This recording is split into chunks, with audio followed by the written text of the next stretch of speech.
ស៊ូទៅរួមទុំទុំអូទៅខ្លាញ់មកសាររងចាំពុកម៉ាក់នំពេលទៅរំទាំងពុកតែគ្រប់កម្មវិធីមិនដែលបាត់បងពុកខ្លួនគឺជាបងគុំព្រមឲ្យមានមើលផុសស៊ីវបាត់ស៊ីវដងប្រយ័ត្នគេរត់ទៅមុន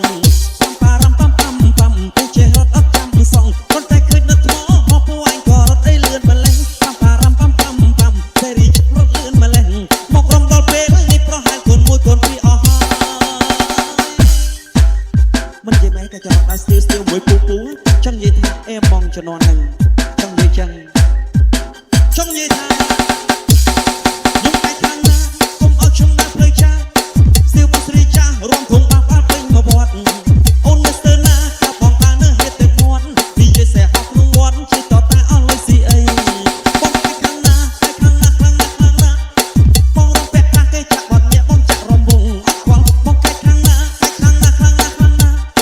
អីលើរៀងចាស់ទុកផ្លូវដាក់ឲ្យគ្មានម្ដងតាន់អូកញ្ចាញ់ជេកាយកញ្ចាញ់ជេកាយនឹងឲ្យលឹកទុំមេស្វាយអញ្ជើញអូនក្រមុំមេម៉ាយអូនក្រមុំមេម៉ាយចូលរំសប្បាយជាមួយបងស្ទៀវ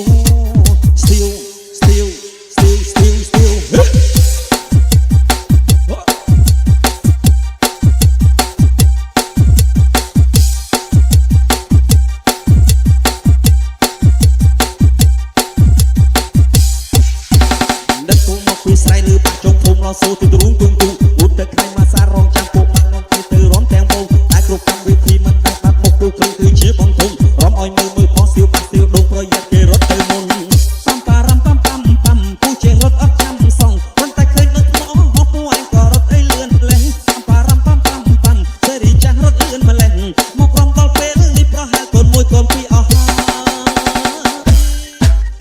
មិននិយាយម៉េចក៏ឆ្លាតស្ទៀវមួយពូចង់និយាយថាលួចបើពេញវត្តតែម្ដងចង់និយាយថា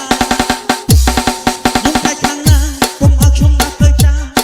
សៀវមកស្រីចាស់រងធំបាក់បាត់ពេញមកវត្តមុននេះសើណាតាបងតានៅហេតុតែគាត់និយាយសេះហត់ក្នុងវត្តជីតតែអស់លុយស៊ីអីបងតែខាងណាបងរំពាក់ខ្លះគេចាក់បាត់ញាក់បងចាក់រំវងអត់ខ្វល់បងតែខាងណាឲ្យលើរៀបចាស់ទុកលើដាក់អត់គ្មានម្ដងតោអូកញ្ចាញ់ជេកាយកញ្ចាញ់ជេកាយនឹងលឹកទុំមេស្វាយអញ្ជើញអូនក្រមុំមេម៉ាយអូនក្រមុំមេម៉ាយចូលរំសប្បាយជាមួយបងស្ទៀវ